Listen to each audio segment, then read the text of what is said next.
Hello students, my name is Vinayak and I welcome you all to Alpha Mentor online classes. इस lecture के अंदर हम 11th class का chapter ले रहे हैं सेल। तो जैसा कि आपको पता होगा, अगर हम अपनी 11th की बुक देखेंगे तो उसमें पहला चैप्टर है लिविंग ऑर्गेनिजम्स। तो उनके बारे में व्हाट लिविंग ऑर्गेनिजम्स आर, उनकी स्टडी किस तरह से की जाती है, उनका क्लासिफिकेशन किस तरह से किया जाता है, that chapter is all about. But अभी हम जब ये देखेंगे सेल, तो ये जो चैप्टर है ये है चैप्टर नंबर 7। तो हमने सीधा 7 पे जंप क्यों किया है? ये चैप्टर आपको इसलिए पहले पढ़ाया जा रहा है और हम अभी इसको लेकर के सीक्वेंस में इसलिए नहीं चल रहे हैं क्योंकि आप कोई भी चैप्टर देखेंगे, चाहे वो एनाटॉमी का हो, चाहे वो मॉर्फोलॉजी का हो, चाहे वो फिजियोलॉजी का हो, चाहे वो क्लासिफिकेशन से रिलेटेड हो, हर चैप्टर के अंदर you will get to know कि सेल हर जगह इन्वॉल्व है। सेल के फीचर्स, सेल ऑर्गेनेलीज के बारे में, सेल मेटाबॉलिज्म के बारे में, हर जगह इसी के बारे में बात की जाएगी। तो जब तक आपको सेल की स्ट्रक्चर, उसका क्या फंक्शन है, what it is made up of, अगर आपको ये सब चीजें नहीं पता होंगी तो वो वाले चैप्टर्स अच्छे से आपको कंसेप्चुअल तरीके से समझ में आए, ये पॉसिबल नहीं है और इसके चांसेस बहुत कम हैं।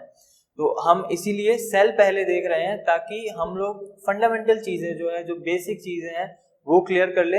उसके बाद में हम कोई भी चैप्टर पढ़ेंगे तो हमें फिर से वापस हर एक चीज के बारे में, हर एक ऑर्गेनेली के बारे में अलग से नहीं पढ़ना पड़ेगा। So we are starting today chapter cell which is also called the unit of life.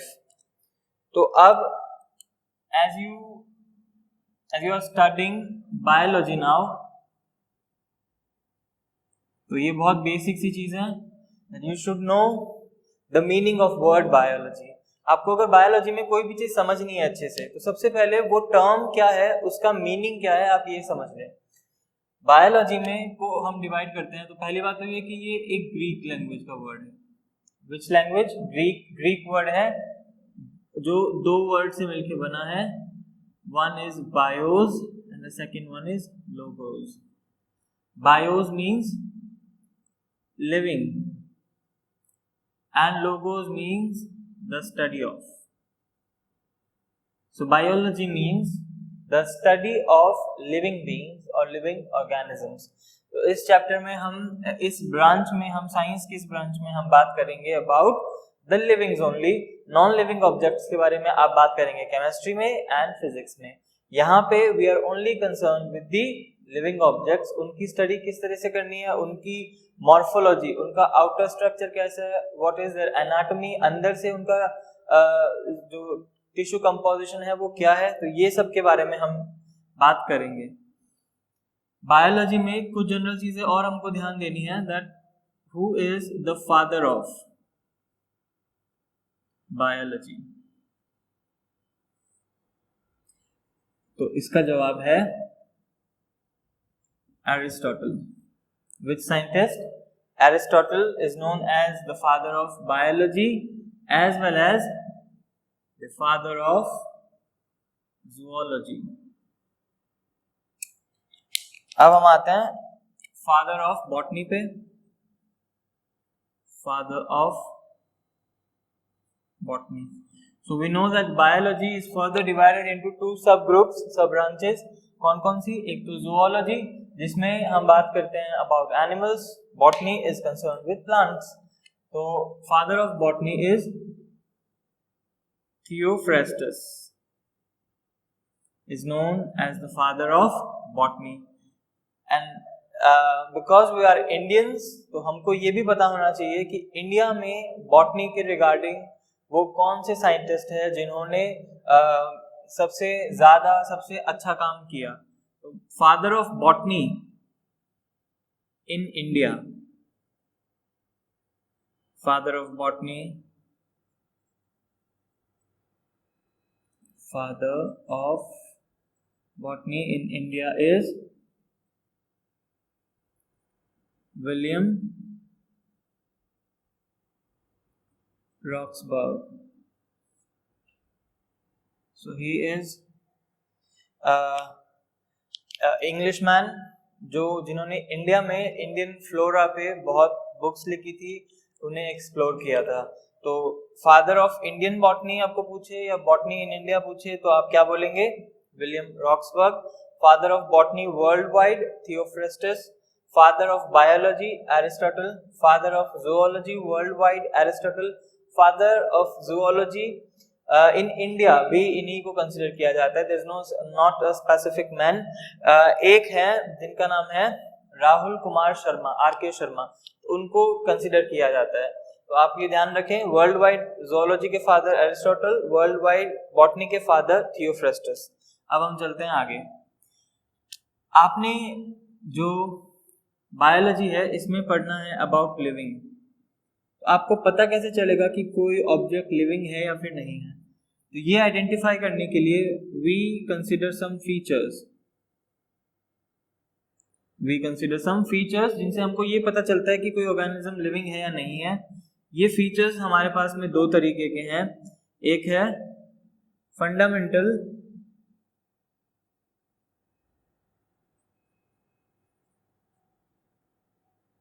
Fundamental features जिनको हम कैरेक्टरिस्टिक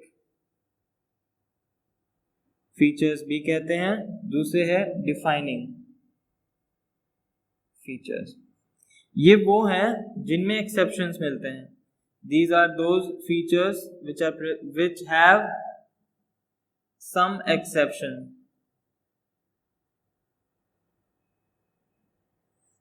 और these are features which are without exceptions. यानी ये वो फीचर्स हैं फंडामेंटल या कैरेक्टरिस्टिक जो हर लिविंग ऑर्गेनिज्म में मिलते हैं, लेकिन कुछ इसके एक्सेप्शंस प्रेजेंट हैं। वहीं पे defining are also present in all living organisms, but इसके कोई एक्सेप्शनल केसेस नहीं है। तो हमारे पास में सबसे पहला जो फीचर है वो है ग्रोथ। अगेन ये वाला टॉपिक हम फिर से लेंगे जब हम लिविंग वर्ल्ड पढ़ेंगे तब। अब लिविंग वर्ल्ड जब हम पढ़ेंगे उस टाइम पे इनको डिटेल में देखेंगे। यहाँ पे मैं आपको ब्रीफली सिर्फ डिक्टेट कर देता हूँ। ग्रोथ जो है सारे लिविंग ऑर्गेनिज्म में मिलती है। तो फिर हमने इसको डिफाइनिंग क्यों बोला है? इसके एक्सेप्शन क्या है? कुछ नॉन लिविंग ऑब्जेक्ट्स भी क्या शो करते हैं ग्रोथ, जैसे कि स्नो माउंटेन। तो स्नो माउंटेन्स पे स्नोफॉल के टाइम पे उनकी हाइट बढ़ जाएगी क्योंकि उसमें डिपोजिशन हुआ है स्नो का। इसी तरह से अ पाइल ऑफ गार्बेज, अगर आपके घर के पीछे कचरे का ढेर है, आप उस पे और कचरा डालते हैं तो वो धीरे धीरे बढ़ेगा। In desert there are sand dunes, रेत के धोरे, हवा जैसे चलेगी मिट्टी डिपॉजिट होगी, नया धोरा बन जाएगा। तो ये ग्रोथ जो हमको मिल रही है जो नॉन लिविंग ऑब्जेक्ट्स में है, ये होती है फ्रॉम आउटसाइड। इनमें ग्रोथ हो रही है ड्यू टू डिपोजिशन। तो इसका मतलब है ग्रोथ भी दो तरह की होती है, एक होती है एक्सटर्नल और एक होती है इंटरनल। जो अंदर से ग्रोथ होती है वो इंटरनल ग्रोथ, और जो बाहर से होती है वो एक्सटर्नल ग्रोथ। हम ये बोल सकते हैं इंटरनल ग्रोथ तो मिलती है सारे के सारे लिविंग ऑर्गेनिजम्स में, और एक्सटर्नल ग्रोथ हमको मिलती है नॉन लिविंग ऑर्गेनिजम्स में। लेकिन क्योंकि नॉन लिविंग भी ग्रोथ कर रहे हैं तो वो किस में आ गए? एक्सेप्शन में। अगर आपको ये बोल दे कि इंट्रिंसिक ग्रोथ कैसा कैरेक्टर है, फंडामेंटल है या डिफाइनिंग, तो आप इंट्रिंसिक ग्रोथ को बोलेंगे कि इंट्रिंसिक ग्रोथ कैसा फीचर है? डिफाइनिंग फीचर है, क्योंकि इसका कोई एक्सेप्शन नहीं होता है। उसके बाद आता है रिप्रोडक्शन। सेकंड है रिप्रोडक्शन। री का मतलब है अगेन, प्रोड्यूस, प्रोडक्शन का मतलब है टू प्रोड्यूस। तो ऑर्गेनिजम्स क्या करते हैं? अपने जैसे ही यंग वंस प्रोड्यूस करते हैं ताकि उनका स्पीशीज जो है वो अर्थ पे बना रहे। तो ये फीचर भी कैसा है? इट इज ऑल्सो फंडामेंटल, क्योंकि there are so many living organisms which cannot reproduce such as mules। तो जो हॉर्स एंड डोंकी की मीटिंग से बनते हैं, म्यूल्स, खच्चर, दे लैक सेक्सुअल ऑर्गन्स। इसके अलावा हनी बीज में ड्रोन्स, द मेल हनी बीज, तो मेल हनी बीज कैसे होते हैं? They are already sterile. There are many human couples which cannot produce babies or which are sterile। तो ये सारे जो एग्जांपल मैंने अभी आपको बताया ये सब लिविंग है but still they can not reproduce, तो हम बोलेंगे रिप्रोडक्शन फंडामेंटल प्रॉपर्टी है। अब हम आते हैं डिफाइनिंग पे। डिफाइनिंग में सबसे पहला आता है metabolism. Metabolism are some chemical reactions. As we know कि सेल के अंदर क्या है, केमिकल्स ही तो है, बायोकेमिकल्स हैं, तो ये सब बायोकेमिकल्स आपस में रिएक्शन करते हैं। इन रिएक्शंस को क्या बोलते हैं हम, metabolism. Metabolism is a defining property, जिसमें ये नहीं होगी वो लिविंग, हम उसको लिविंग कंसिडर नहीं करेंगे। दूसरा कॉन्शियसनेस। कॉन्शियसनेस का मतलब है to be aware of the environment. आपको पता है कि बाहर क्या चल रहा है, बैक्टीरिया को भी पता है कि उसका एनवायरनमेंट कैसा है, हार्श कंडीशंस है, फेवरेबल है, तो अपने एनवायरनमेंट को सेंस करना और उसके अकॉर्डिंग रिस्पॉन्स करना, this ability is called consciousness, जो हर लिविंग में मिलती है। That's why it is also a defining property. और लास्ट है being made up of cell, very important. तो हम लिविंग उसको मानेंगे जो किससे बना होगा, सेल से बना होगा। यानी अगर कोई भी लिविंग ऑर्गेनिज्म है, उसके बॉडी ऑर्गेनाइजेशन में हमें जरूरी से क्या देखना है कि is it consist of a cell और नॉट। अगर सेल है तो ही हम उसे लिविंग मानेंगे, सेल नहीं है तो हम उसे लिविंग नहीं मानेंगे। तो इसका मतलब क्या हुआ, the minimum requirement, the minimum requirement for independent existence is at least one cell। बहुत सारी है तो बहुत अच्छा है, कम से कम कितना होना चाहिए, एक सेल होना चाहिए। ये मिनिमम रिक्वायरमेंट है किसकी, इंडिपेंडेंट एग्जिस्टेंस की। अगर आपको एक ऑर्गेनिज्म की तरह इंडिपेंडेंटली एग्जिस्ट करना है तो आपके पास कम से कम एक सेल तो होना ही चाहिए। Anything lesser than a cell, we can say anything lesser than a cell can't exist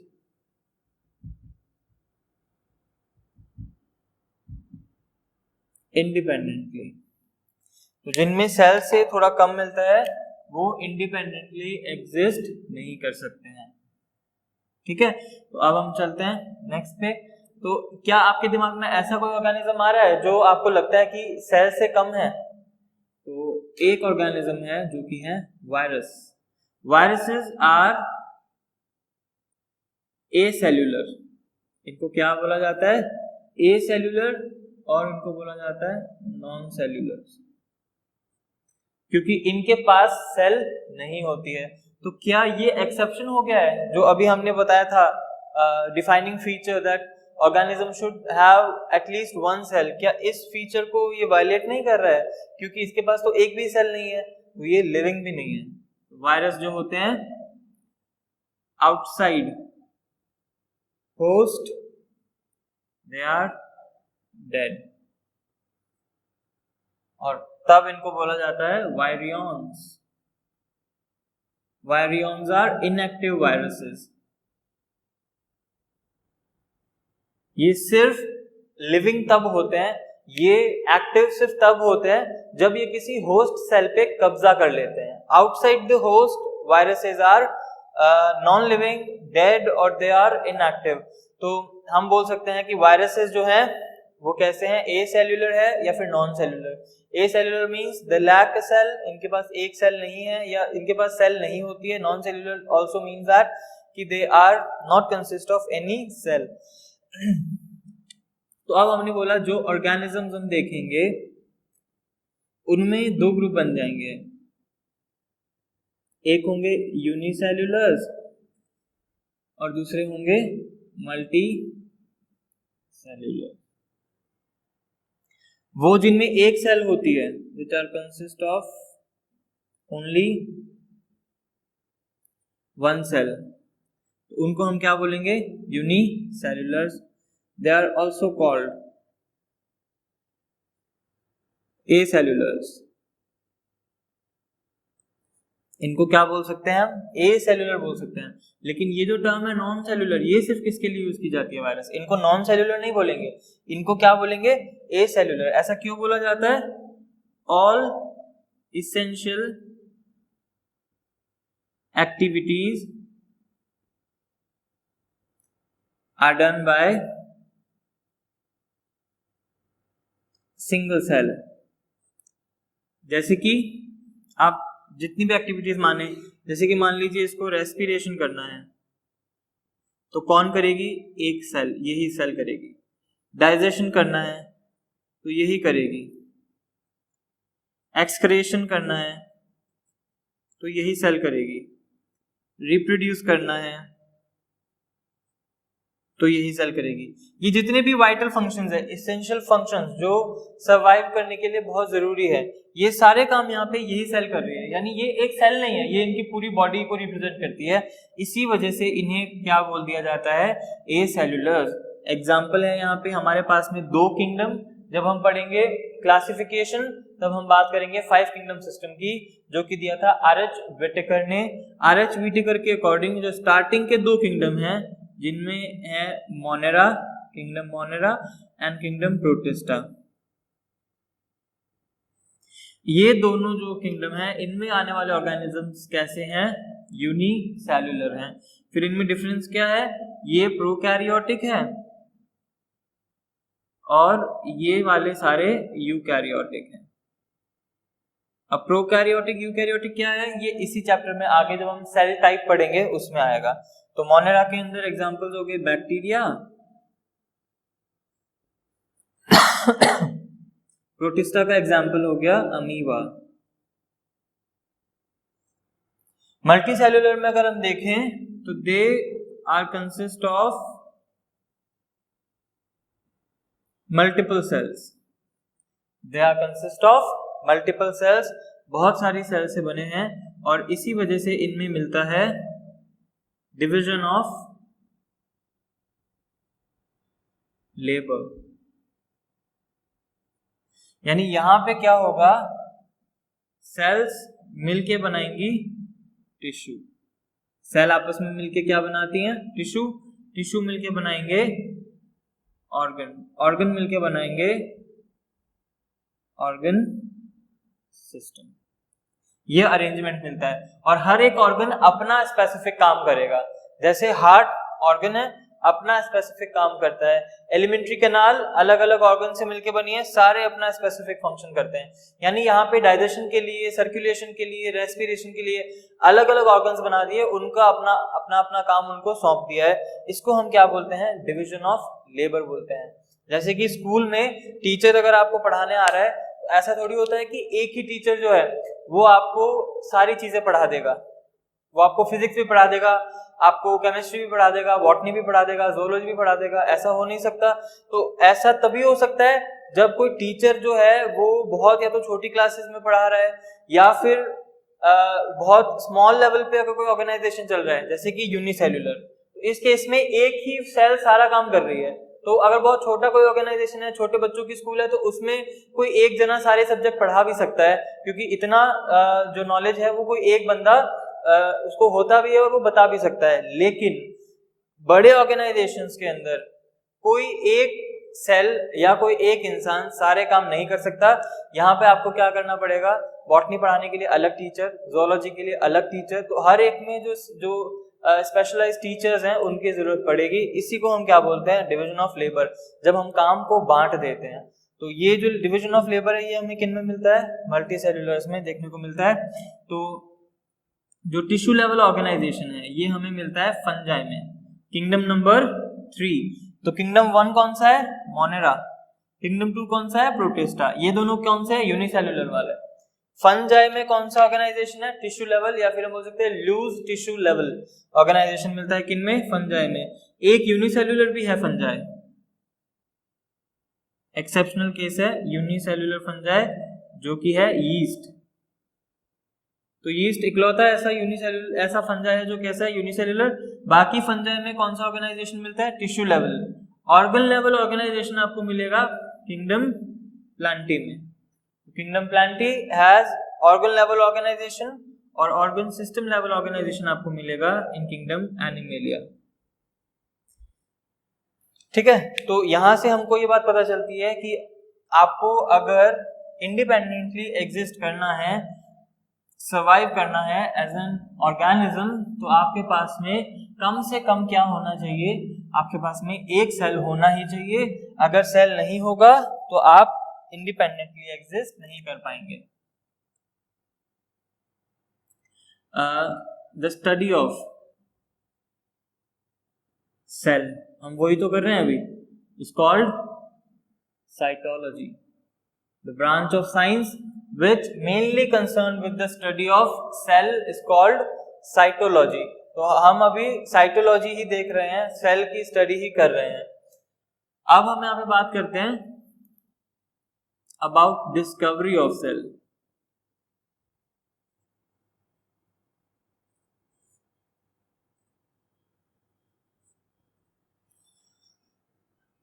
There was a scientist, a physicist जिनका नाम था Robert Hooke. He was a physicist। ये क्या कर रहे थे?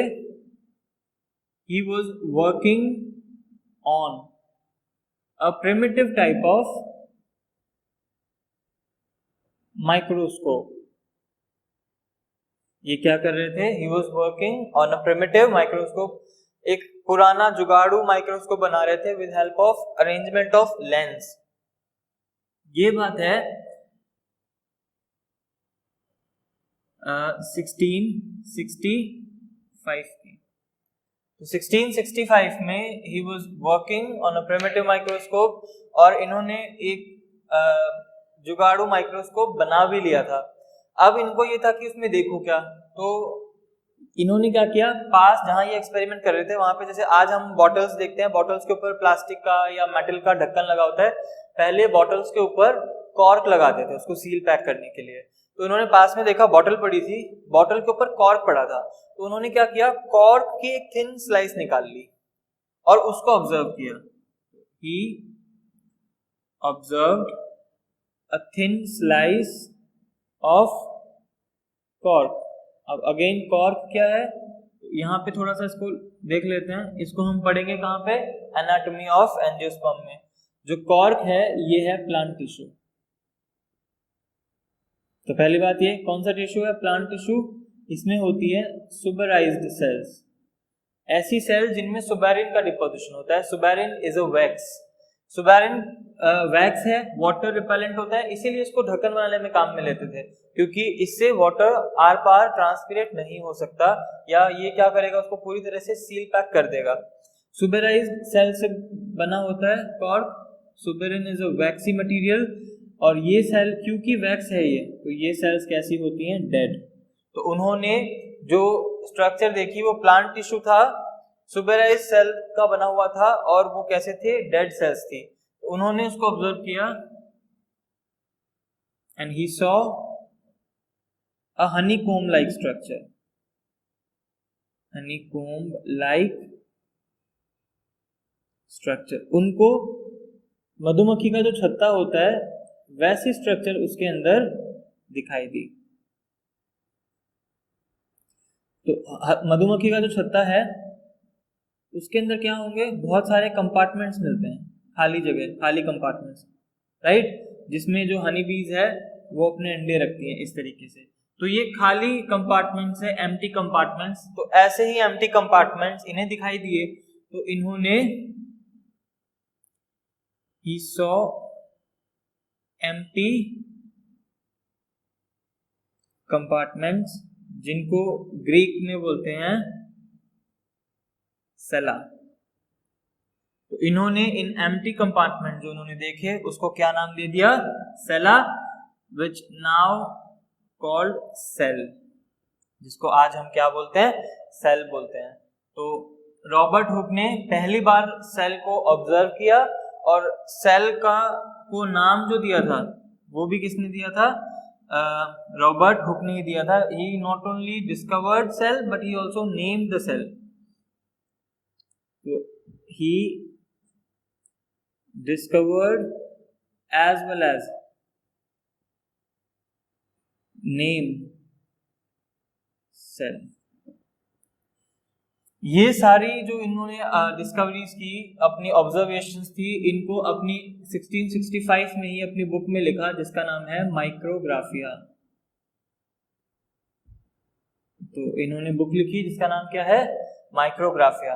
तो देखिए कुछ बुक्स हैं जो एनसीईआरटी बताती है, जैसे कि नेचुरल स्पीशीज प्लांटेरम, सिस्टमा नेचुराe, इसी तरह से माइक्रोग्राफिया एज अनदर बुक। तो इन बुक्स के बारे में जो एनसीईआरटी मेंशन करती है, माइक्रोग्राफिया नहीं दे रखा है, लेकिन ये बहुत कॉमन बुक है और कॉमन नेम है बुक का। दूसरी बुक्स पढ़ेंगे तो वहां पे रॉबर्ट हुक के साथ जरूर दिया होता है, तो थोड़ा बहुत एक्स्ट्रा हम लेके चल सकते हैं। माइक्रोग्राफिया इन्होंने अपनी बुक पब्लिश की, उसमें ये सारी उन्होंने अपनी डिस्कवरीज जो है वो लिखी थी। लेकिन बाद में पता चला जो सेला है, जो सेल इन्होंने नाम दिया था, इट इज अ मिसनोमर।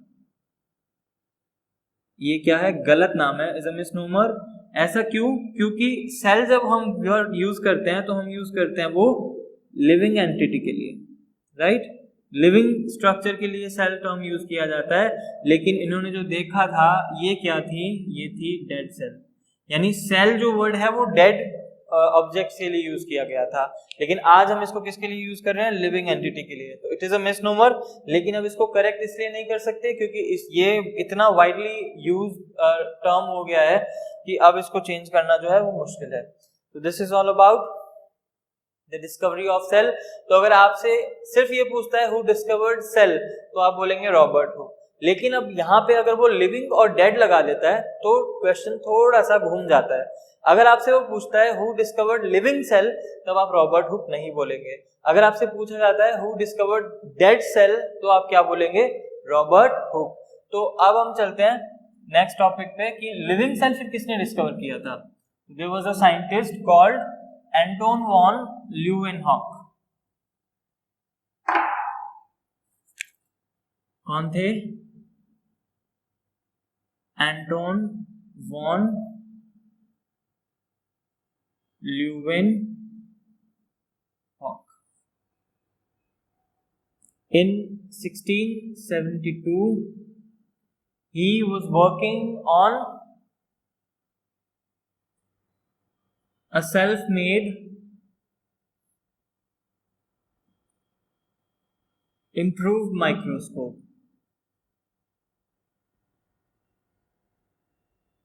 तो माइक्रोस्कोपी भी अब थोड़ी आगे बढ़ गई थी रॉबर्ट हुक के जमाने से। तो इन्होंने क्या किया कि रॉबर्ट हुक ने जो माइक्रोस्कोप बनाया था उसको तो हमने क्या बोला, प्रिमिटिव।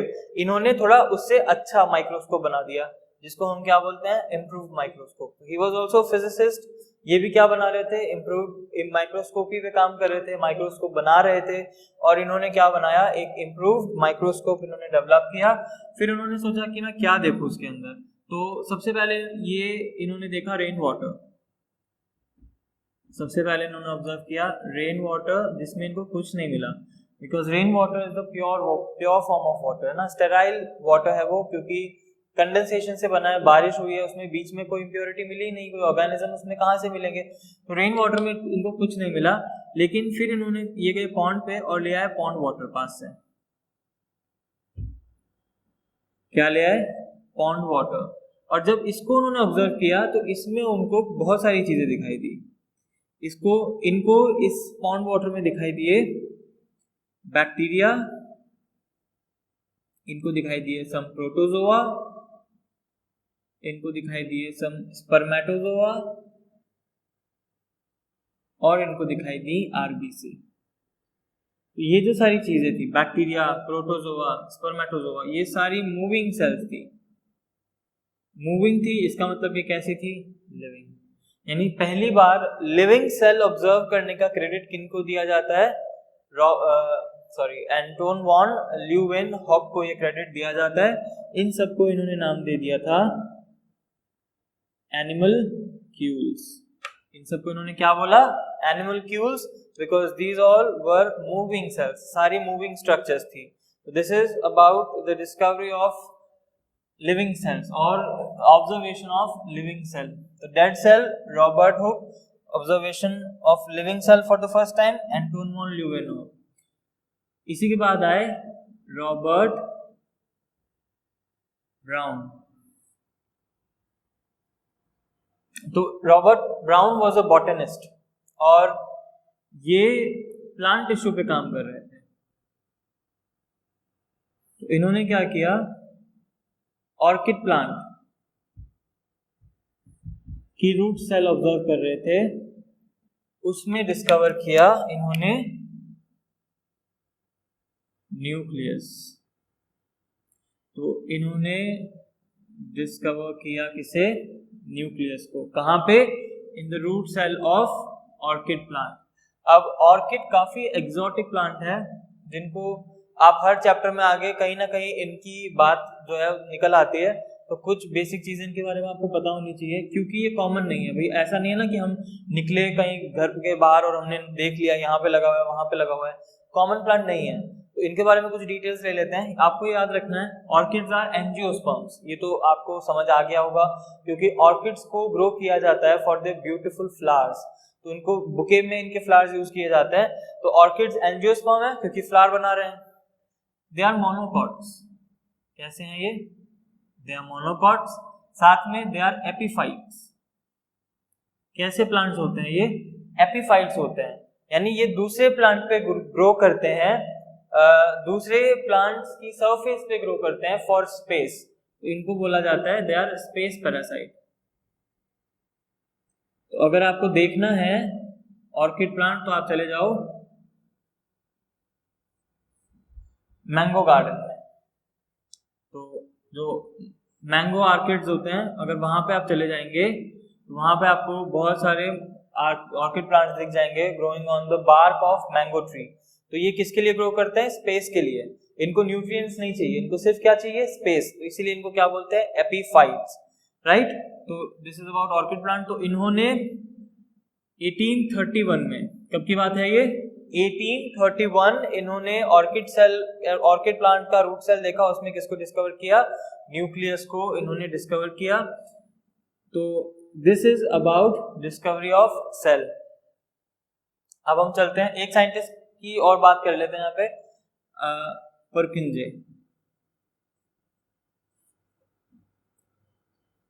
तो जोलॉजी में भी उनका बहुत जगह नाम आता है, परकिंजे फाइबर्स जो हार्ट में मिलते हैं। तो फेमस साइंटिस्ट थे, इन्होंने टर्म दिया प्रोटोप्लाज्म। क्या बोला इन्होंने, टर्म क्या दिया, प्रोटोप्लाज्म। प्रोटोप्लाज्म का मतलब क्या होता है, प्रोटोप्लाज्म का मतलब है the living part of a cell. तो सेल के अंदर जो साइटोप्लाज्म, उसकी वॉल, उसकी मेम्ब्रेन, ये सब मिला करके क्या कहलाता है, प्रोटोप्लाज्म, करेक्ट। तो जो लिविंग पार्ट है सेल का प्लस सेल वॉल, इसको हम क्या बोलेंगे, प्रोटोप्लाज्म। अब हमने क्या किया, प्रोटोप्लाज्म से निकाल दिया सेल वॉल को। प्रोटोप्लाज्म से किसको निकाल दिया, सेल वॉल, यानी हमने डेड पार्ट रिमूव कर दिया। सेल वॉल कैसी होती है, डेड। तो हमने डेड पार्ट जब निकाल दिया तो इसको अब बोलते हैं प्रोटोप्लास्ट। हम ये बोल सकते हैं cell without cell wall is called protoplast. तो प्रोटोप्लाज्म क्या है, सेल का साइटोप्लाज्म, सेल की मेम्ब्रेन, सेल की वॉल, ये पूरी जो यूनिट है इसको हम बोलेंगे प्रोटोप्लाज्म। और जब हम सेल से क्या हटा देते हैं, सेल वॉल, तो हम इसे क्या बोलते हैं, प्रोटोप्लास्ट। तो प्रोटोप्लास्ट के बारे में बताया कि इन्होंने, साइंटिस्ट परकिंजे ने। तो this is all about the discovery of cell and its different parts. अब हम बात करते हैं सेल थ्योरी की। Cell theory very important theory, 2019 में इस पे क्वेश्चन बना था। अभी बताऊंगा आपको क्या क्वेश्चन था। सेल थ्योरी हमें बताती है कि in 1838 there was a scientist जिनका नाम था Matthias Schleiden. He was a German botanist. Schleiden ने, क्योंकि ये बॉटनिस्ट थे, इन्होंने स्टडी किया प्लांट टिश्यू को और इन्होंने बताया the plant tissue is consist of multiple cells. ये इनकी ऑब्जर्वेशन थी कि जो टिश्यू होते हैं वो मल्टीपल अलग अलग तरह की सेल से मिलकर बने होते हैं। इसी तरह से नेक्स्ट ईयर 1839 में एक साइंटिस्ट आया जिनका नाम था थियोडोर श्वान। क्या नाम था इनका? थियोडोर श्वान। He was a British zoologist. अब आप पूछेंगे कि सर क्या हमें ये भी याद करना है, ईयर्स भी याद करना है? तो जो ईयर्स और जो ओरिजिन आपको मेंशन किए हैं एनसीईआरटी ने वो तो आपको याद करने ही है। तो ये ईयर्स भी दिए हुए हैं, इनके नाम पूरे दिए हुए हैं और साथ में इनका ओरिजिन भी दिया हुआ है कि ये कहाँ से बिलोंग करते थे। तो ये तीनों चीजें आपको याद करनी होंगी। तो ही वॉज अ जूलॉजिस्ट। तो ये क्या कर रहे थे? एनिमल टिश्यू पे काम कर रहे थे। इन्होंने तीन चीजें बोली। इन्होंने बोला animal tissue is consist of multiple cells. ये तो सेम होगी बात। फिर उन्होंने बोला the boundary of animal cell is plasma membrane which is a soft and flexible layer। इन्होंने बताया कि एनिमल सेल के बाहर उसकी बाउंड्री बनाती है एक सॉफ्ट और फ्लेक्सिबल लेयर जिसको क्या बोला है? Plasma membrane. Presence of a rigid cell wall is characteristic feature of plant cell. तो सेल वॉल मिलना ये किसका फीचर है? प्लांट सेल का। एनिमल सेल पे क्या मिलती है? Plasma membrane. तो एक तरह से प्लाज्मा मेम्ब्रेन पहली बार ऑब्जर्व किन्होंने किया था? थियोडोर श्वान ने। ही वाज अ ब्रिटिश जूलॉजिस्ट। तो देखो दोनों की जो थ्योरीज हैं उनमें काफी रिजेम्बलेंस है, काफी सिमिलैरिटी है। तो इन्होंने मिल करके एक थ्योरी देने का सोचा जिसको हम बोलते हैं द सेल थ्योरी। तो इन्होंने उसका फॉर्मेट बना लिया, पॉइंट्स भी ऐड कर दिए। लेकिन फिर इनसे पूछा गया कि आप ये बताइए कि जो नई सेल आती है वो कहाँ से आती है? तो इन्होंने कहा था कि भाई जितने भी लिविंग ऑर्गेनिजम्स है, जितने भी टिश्यूज है, they all are made up of cell and cell is the fundamental structural and functional unit of life. तो जब इनसे ये क्रॉस क्वेश्चन किया गया कि what is the origin of a cell, cell नई सेल्स आती कहाँ से है, उसका ये जवाब नहीं दे पाए।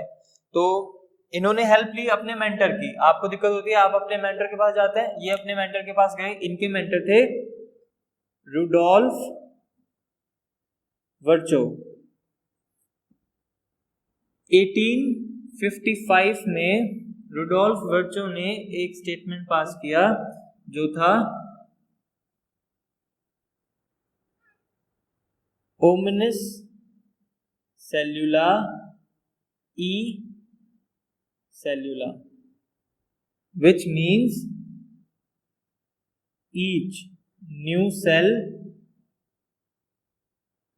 arise from a pre-existing cell। हर एक नई सेल पुरानी वाली सेल से ही आती है। कैसे आती है? By cell division. किससे आती है? By cell division. तो सेल डिवीजन का कंसेप्ट पहली बार किसने दिया? रुडोल्फ विर्चो ने। और इन्होंने बताया पुरानी वाली मदर सेल डिवाइड होती है और दो डॉटर सेल्स बना देती है। तो जो नई सेल्स आ रही हैं वो पुरानी वाली सेल से ही आ रही हैं, प्री एग्जिस्टिंग सेल से ही आ रही हैं। कौन सी प्रोसेस से? सेल डिवीजन से। तो अब इन्होंने इस पॉइंट को लेकर और जो सेल थ्योरी है उसको प्रपोज किया विच सेज, सेल थ्योरी के पॉइंट्स क्या हैं वो हम लिख लेते हैं। The cell theory says, point number 1, cell is the fundamental structural and functional unit of life. Point number 1। Point number 2, all living beings are made up of cell and cell products. All living beings are made up of cell and cell product. तो कोई भी living है तो उसमें या तो cell होंगी या सेल प्रोडक्ट से वो बना होगा। तीसरा पॉइंट ये बताते हैं cells arise from preexisting cell. और पॉइंट नंबर 4 जो है which is one of the important point, ये बोलता है कि the features of a tissue or organism depends on the interaction or the features of a tissue or an organism depends on the interaction of constituent cells। इसका क्या मतलब हुआ? मान लीजिए मेरे पास कोई X टाइप की सेल्स हैं, ठीक है, इनका फीचर है कि ये X टाइप की है, ये सारी सेल्स एक स्पेसिफिक टाइप है, वो है X। तो मैं बोलूंगा क्या ये टिश्यू भी X टाइप का होगा? तो ऐसा होना जरूरी नहीं है। ऐसा क्यों? क्योंकि किसी भी टिश्यू की प्रॉपर्टीज उसकी सेल्स पे डिपेंड नहीं करती, but the property of a tissue is sum total of the activities of the constituent sales.